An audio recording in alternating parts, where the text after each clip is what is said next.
Hey everyone, I'm Sam Valenti, and today I have the great honor of being joined by a true Renaissance man, okay? This guy, he's an actor, he's a journalist, DJ, MC, he's a musician, radio personality, social media manager, and much more. I don't think there's anything that this guy can't do. The great Aaron Joseph. AJ, how's it going?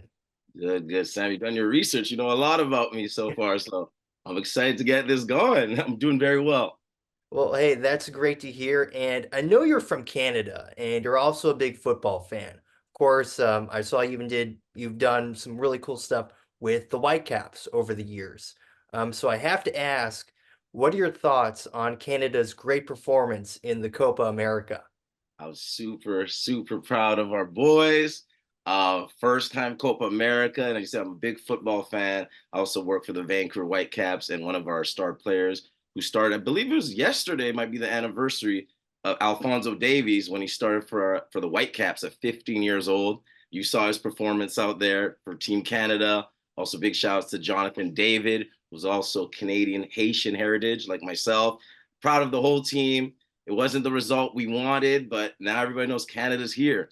Because growing up, I played a lot of soccer, football. A lot of people are like, oh, Canada's never going to make it. They're never going to get on the stage. 20 years later, we're here. Whether it's basketball, whether it's soccer, the Leaf is here and we're proud. So shout out to those boys. Yeah, yeah, absolutely. Well, I'll definitely say this. You guys in Canada did much better than we did in the States, in the Copa America. Yeah, we did not do so well.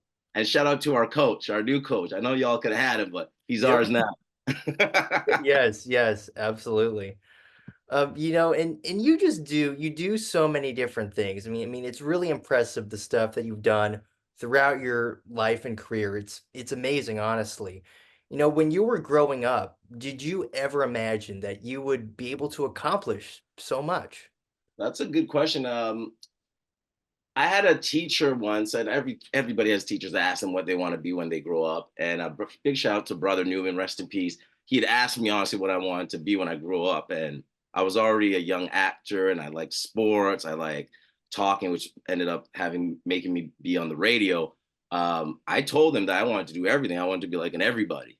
I never really had the straight focus of just one thing. I knew I loved acting, and with acting, there's different disciplines that come into it. But even then, I knew I wanted to do many things. Even in high school, I played a bit of basketball, and then some of my friends thought it was weird because I had focus on acting, but I also want to be involved. And out of nowhere, I said I wanted to be a manager. And some people think that's crazy, like when you're in grade 8, for somebody to say something like that. And I think that's what ended up having me do all these different things later on, including announcing for the Whitecaps for other sports organizations. I could see more than you can be more useful sometimes in different positions. You don't always just have to be on the pitch or on the court. So I think that's something I learned when I was very young, especially when Brother Newman asked me what I want to be, and I said I want to be an everybody. I want to do a lot of things.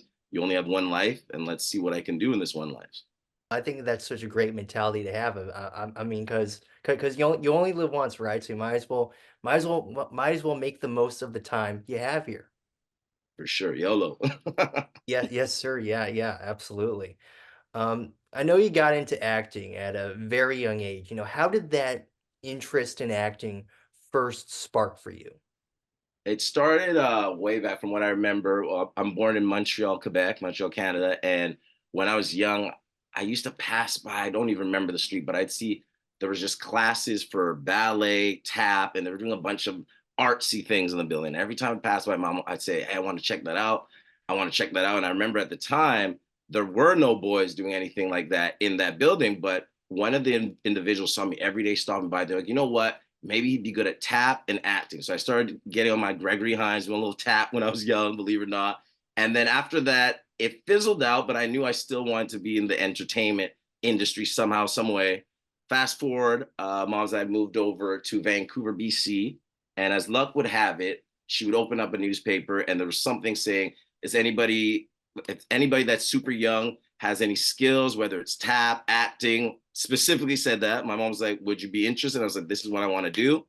Met up with the agent right off the bat, right there. She was like, this is perfect. And that's how we got the ball rolling at a young age. And I think my first commercial, if I remember, was for 7-Eleven, if I remember right.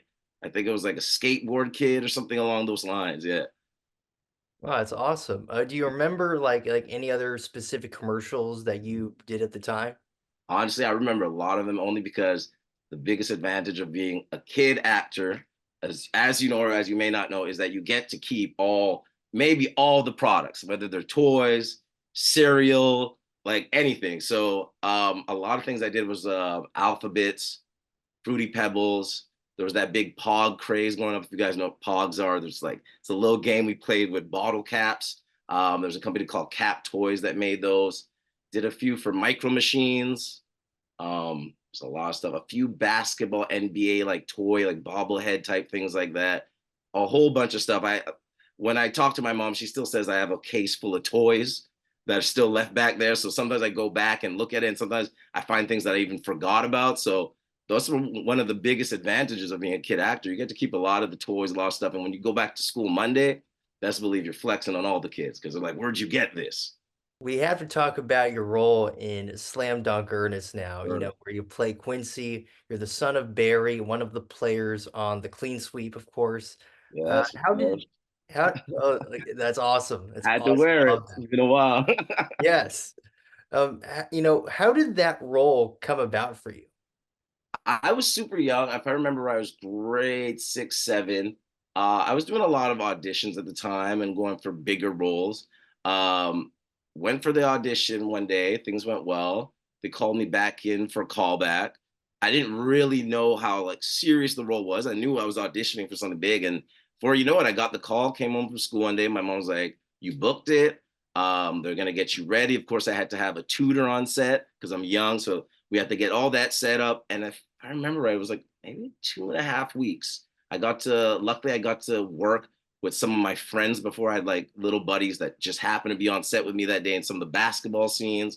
As you can tell, it was Kareem Abdul-Jabbar, Silk Kozart, a bunch of amazing actors I still look up to this day. And that's kind of how it came about. It was some of the best 2.5 weeks of my life. Learned a lot, soaked up a lot of stuff that would help me later on in my career. And another thing I remember was cool because I got to bike and skateboard in a mall. So Oak Ridge Mall out here, and no other kids were ever doing that. So I never got to do that either. So that's something I really remember as a young man.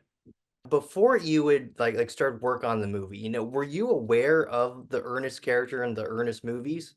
Of course. So like, yeah, wasn't watching Ernest. We've seen all the Ernest before. I heard it. I really didn't believe.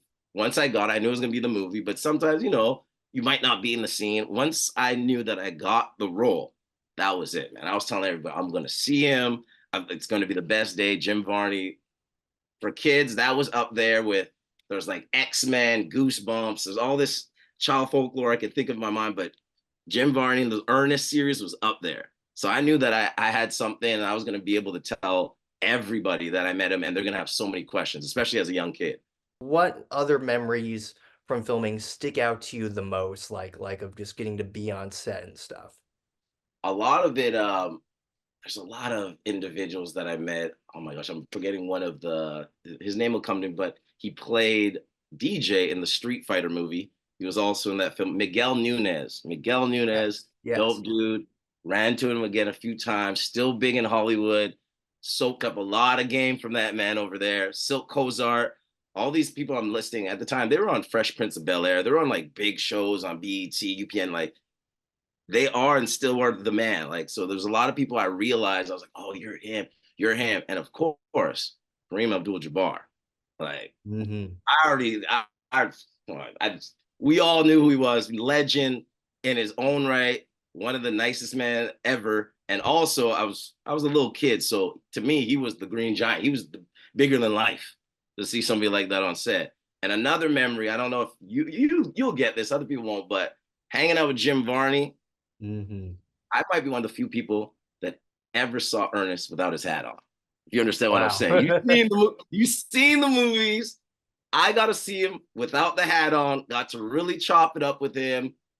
Yet even offset, I remember him reading like books that weren't even about acting. They're like deep books. Like he's a Renaissance man for real. Those are things that I really remember on set, and just the conversations, the back and forth with these individuals. Yeah, just great memories. Yeah, and just what was going through your mind, when you're making this movie and you're getting to work with people like Kareem and Jim, and you just, what was going through your head, as just a little kid getting to, soak up all this experience and meeting these people. I realized right off the bat that not everybody gets to do this. You know what I mean? It's a job. That's something that was instilled in me since an early age, but also, to enjoy it because it's not going to happen again. You know what I mean? And to make the best out of it because you're here at a job. These other professionals, they picked you for a reason, and we're here to make a project that is supposed to survive through time. So like right now, you could pop that in. It's still funny. Like there's other people you'll see and they're like, oh man, I might have seen him in this show, or like later on life, like, oh, he's in Virgin River. Yo, that's crazy. All these worlds are combining for a reason. And from that experience, we've all gone into amazing places in our lives. So that's something that I knew when I was young. Carpe diem, like seize this day, seize the moment. It's amazing. And you get to do something that most kids that are like 13, 14 wish they could do. So that's, yeah. Yeah, for sure. And just, in general, what does it mean to you to have been a part of the Ernest franchise, a series that you enjoyed and a series that many people to this day, still have such great memories of. It means a lot to me because I don't care who it is. As an actor, you always want to work on those projects of something you loved growing up that you ended up watching that you can talk to other people about. Like it sucks when you tell somebody, "Oh, I was on this, and that," and they might not even know it. But something like Ernest, they all know. You know what I mean? And if they don't know, somebody they know definitely knows it. They're gonna be like, "Oh, wow! Like, okay, like let me check this out." And just people will tell you that it's not that important. It really is important. Even now, as an adult, there's some projects that I still want to work on. And sometimes I'll get auditions and it'll be something I was really interested as a kid. That gets me excited. That gets me geeked. And that gives me more energy to try to get that role. So yeah. Yeah, for sure. We got to talk about another movie you got to work on, Romeo Must Die, and you got to work with another legend in this movie, the late great Aaliyah, which was Yes, rest in super peace. cool. You got to show off your awesome dance moves too in this movie, which is super cool. Love that scene you're in. And I was reading, done previous interviews and where you talk about your role in this movie, and it's something that you cherish to this day. I mean, you were a fan of Aaliyah, and you got to spend time with her on set. Looking back now, what does it mean to you that you were able to have that experience? That means so much. Not only was I a big fan of her music, she was starting to get big in film. She knew what she was doing. So many other people I got to chop it up with. Anthony Anderson was on set, saw Jet Li as well. And the best part was I'm a young man, I'm grade 9. Everybody had a crush on Aaliyah. So obviously, I think it was my mom or somebody was like, he really likes you. I'm like, yo, stop it, mom. Aaliyah was the sweet. She's like, come sit down with me, come relax. I remember I got to talk to her about tattoos. I got to talk to her about Nas because she just did the track with Nas. And Nas is one of my favorite artists of all time. So I got to have some real conversations with her, which is something I'll cherish. Like, and obviously at the end we got to share this moment in the movie, which is actually very funny. I didn't think that part would be in the movie. It was kind of a bit freestyle for me, going a little something something. The director loved it. Even the audition, if I remember right, it was one of the auditions I remember because I went in, did it, and when I was young, I felt like it wasn't done right. I forgot, I can't remember specific what it was, but I had asked to go back. I said, I know I could do it better. It's one of the rare things I've ever done. Went back, left, and then got it. So for anybody out there that like you hesitate trusting your gut, always trust your gut, like they say. That's one of the auditions I remember. And at the end, when I got home, I was like, all right, man, you probably didn't get it. I'm a young man. I'm like, well, at least you tried. You went back in there. You said that you could do something better. And obviously I had something better. So shout outs to whoever casted me. Shout outs to Leah, everybody that wanted me on set. That's something that'll live forever and always live forever in my heart. So yeah. Yeah, for sure. And you had mentioned Nas, and I believe you actually got to interview him later on. Is that correct? That is true. Yeah, that's what I'm saying. Like a little later on, yeah, my journalism skills being in radio, yeah, landed me to have an interview. Shout out to my friend Andrew as well. We got to interview Nas, and at the end, let me come backstage with him, Damian Marley. Yeah, it was a great experience, and being able to talk to him a bit about that as well. Like, let him know he's a big influence. Also, Aaliyah spoke greatly of him. It's just something that's amazing to be able to share. Like, it's truly amazing, hearing these stories from you, and it's so cool that you've been able to make connections with all these different people and then like hear stories from them. I mean that's just amazing to me. It's awesome. It is, yeah. There's no other word except awesome, amazing. It really is, and it's something you don't see until you start looking backwards. You understand what I'm saying? Like, And as I've mentioned before, you're not just an actor. You've done many cool things throughout your career. And one of the things that I thought was super cool was you got to work on the 2010 Olympic torch relay. What was that like? that was amazing. As I said, it's the for me, it's best way to describe it, the hardest job you'll ever love. It was 106 days on the road, a year and a half, 2 years of planning beforehand. I got to work with Vanna, Coca-Cola, the whole Olympic committee.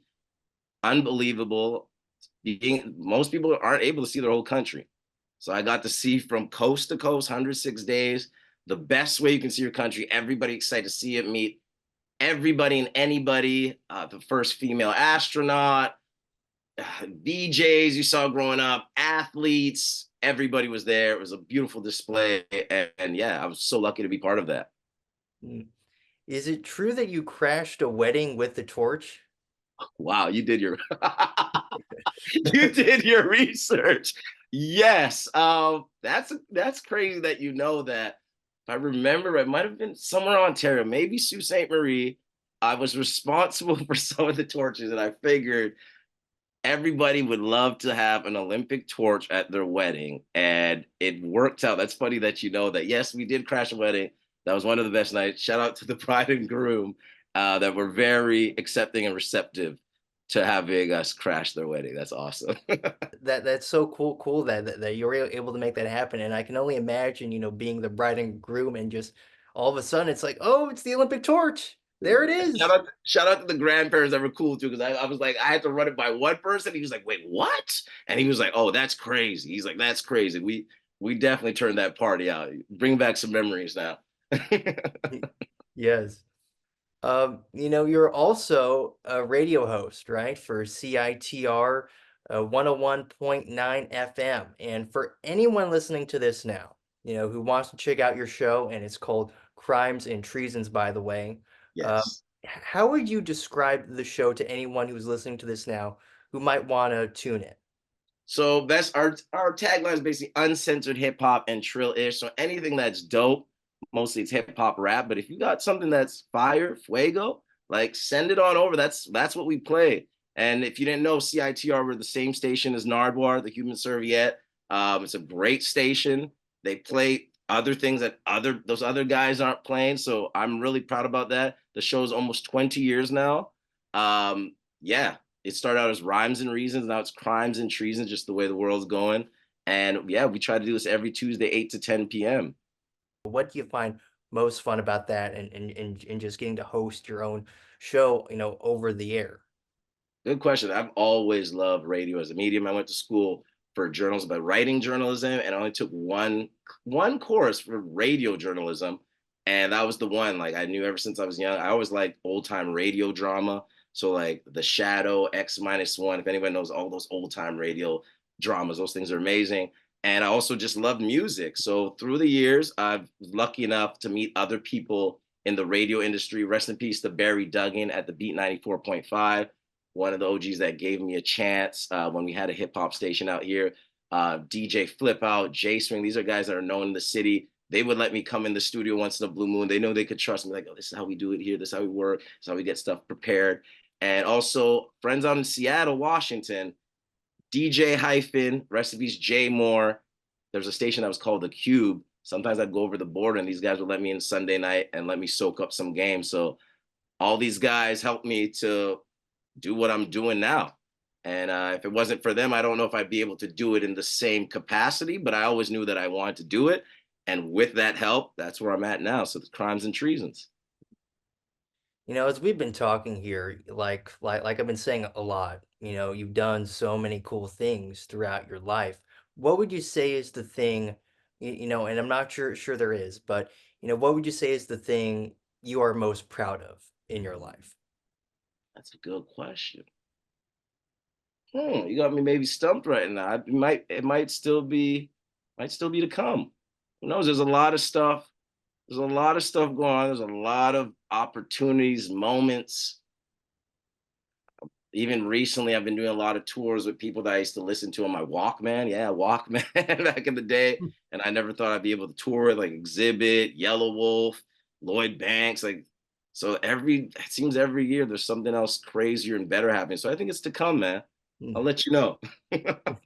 What would you say is your dream acting role? Like almost a role, like almost specifically written for you. Like what would that look like? Like I was telling you before, actors might say they're not really interested in like things that their passion project or some things they liked as a child. I always loved comic books. So anything Marvel, DC. I've had the chance to do little small things for DC, but I would love to do some more comic book type center stuff. That's why I was actually able to work on a show called Woke and by an amazing artist called Keith Knight. It's basically about a cartoonist. It's about his life. It has racial issues that are going on through the world. And I always told myself I want to work with other artists, animators. So that was something that was super awesome. So if any animators are listening out here, I would love to work more in animation.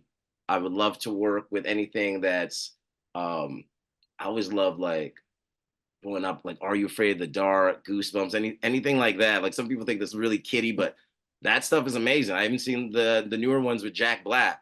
So it means there's something out there for people like myself who loves all that retro stuff. So I think I'd like to work on that type of stuff, to be honest. Nice. And of course, anything with actors like Denzel, you know what I'm saying? Like Lakeith, like Stanfield, like anybody like that, I definitely would love to work with artists that have been there. And like I said, where I can soak up some stuff, not just work with them, but like can make myself better as an actor. Yeah. Last question. What would you say is the biggest piece of advice that you have for anyone looking to get into the entertainment or media industry? Ooh. First of all, confidence, because you're going to be told no a lot of times. And kind of a variation, something I heard before, I hope I got this right, is like what other people say about you is none of your business. So don't let any of that, yeah, distract you at all. That's basically what it is. Don't get in your own way. Just trust in yourself. And sometimes you could do everything right. Like you could do everything right, and the role is still not for you. So sometimes you just got to let it go. So that's some advice I got. One more thing, because I found it. I just thought I should show it. So I kept this dead stop for a while. So believe it or not, Oh found my the shoe. gosh. Found the That's shoe. awesome. So what happened was, the long story short, after I filmed it, I convinced them to give me the shoes. Like I tell you, kids usually get to keep everything. They're not that comfortable. I remember wearing these all day, grade 7 to school next day. Nobody had this up on me because everybody had the Nike, the D's. They never seen this. This looks all cool, but there's a nail there. So I had to put like my feet between it. But yeah, I still have the kicks, believe it or not. Yeah. Oh my gosh. Then That's incredible. one more thing. I just figured, because you knew all about it. I found this, which is unbelievable after all these years. A gift from Jim Varney himself, a signed basketball that we used on set. The ball's a little, you can tell it's a little old right now. But yeah, to Aaron from your pal, Ernest, Jim Varney. And this is the day I got to see him without his hat on. Wow. Yeah. That is genuinely amazing. Oh my gosh. Like I mean I mean the fact that you have that basketball signed by Jim, that's amazing. And you have the shoes. I It's have the like the shoes, magical shoes. all That's about the shoes. I couldn't let him go after all that. I told him I need this. I used to be quite the hype beast shoe collector. Best believe these are right next to the pair of the Jordans. These are the premier shoes nobody got. So if anybody's wondering, they're still around. Thank you so much for letting me you know letting me have this opportunity to talk with you today just about all the amazing things that you've done in your career. Just actually just one more thing, Yeah, where can people find you on social media? Where can people for follow you? sure. Y'all can find me on Instagram at Amaze567, AMAZE, the number 567. You can also you can find me touring. I'll be doing a little more touring the next few months. So the website is jamalsteels.com, JAMALSTEELES.com. You can see some past shows. You can have my newest mixes. There'll also be a link to Crimes and Treasons. And you could drop a line there as well. Catch me on tour, catch me on the road.